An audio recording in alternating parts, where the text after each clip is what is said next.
ಬಂದ ಎಲ್ಲರಿಗೂ ಕೂಡ ನನ್ನ ನಮಸ್ಕಾರಗಳು. ದಿತ್ಯ ಡ್ರೀಮ್ ವರ್ಲ್ಡ್ಗೆ ಸ್ವಾಗತ. ಎಲ್ಲರಿಗೂ ಕೂಡ ನಾನು ನಿಮ್ಮನ್ನು ರಿಕ್ವೆಸ್ಟ್ ಮಾಡ್ಕೊಳ್ತಾ ಇದ್ದೇನೆ, ನನಗೂ ಕೂಡ ಸಬ್ಸ್ಕ್ರೈಬ್ ಮಾಡಿ, ಶೇರ್ ಮಾಡಿ, ನನ್ನನ್ನು ಕೂಡ ಪ್ರೋತ್ಸಾಹಿಸಿ. ಆಗೊಂದು ಈಗೊಂದು ವಿಡಿಯೋ ಹಾಕ್ತಾ ಇದ್ದೇನೆ. ಒಂದು ರೀತಿ ಬೇಸರ ಪ್ರಾರಂಭ ಆಗಿಬಿಟ್ಟಿದೆ. ಏನಪ್ಪ ಸ್ವಲ್ಪನೂ ಕೂಡ ಚಾನಲ್ ಮುಂದುವರಿತಾನೆ ಇಲ್ಲ ಅಂತ ಹೇಳಿ ಒಂದು ವರ್ಷ ಹಾಗೆ ಕಾರಣಾಂತರಗಳಿಂದ ನಿಲ್ಲಿಸ್ಕೊಂಡಿದ್ದೆ. ಅವಾಗ ಭಾಳ ಚೆನ್ನಾಗಿ ಬರ್ತಾಯಿತ್ತು ಸಬ್ಸ್ಕ್ರೈಬ್ ಎಲ್ಲ. ಕಾರಣಾಂತರಗಳಿಂದ ನನ್ನ ತಾಯಿಗೆ ಹೃದಯದ ಕಾಯಿಲೆ ಇತ್ತು, ಹಾಗಾಗಿ ಅವ್ರನ್ನ ನೋಡ್ಕೊಳಕ್ಕಾಗ್ತಾಯಿರಲಿಲ್ಲ ಅಂತ.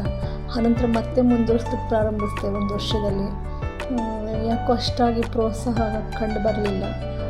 ದಯಮಾಡಿ ಏನಾದರೂ ತಪ್ಪಿದರೆ ನಾನು ತಿದ್ಕೊಳ್ತೇನೆ. ದಯಮಾಡಿ ನನಗೂ ಕೂಡ ಸಬ್ಸ್ಕ್ರೈಬ್ ಮಾಡಿ, ಪ್ರೋತ್ಸಾಹ ಮಾಡಿ, ಶೇರ್ ಮಾಡಿ.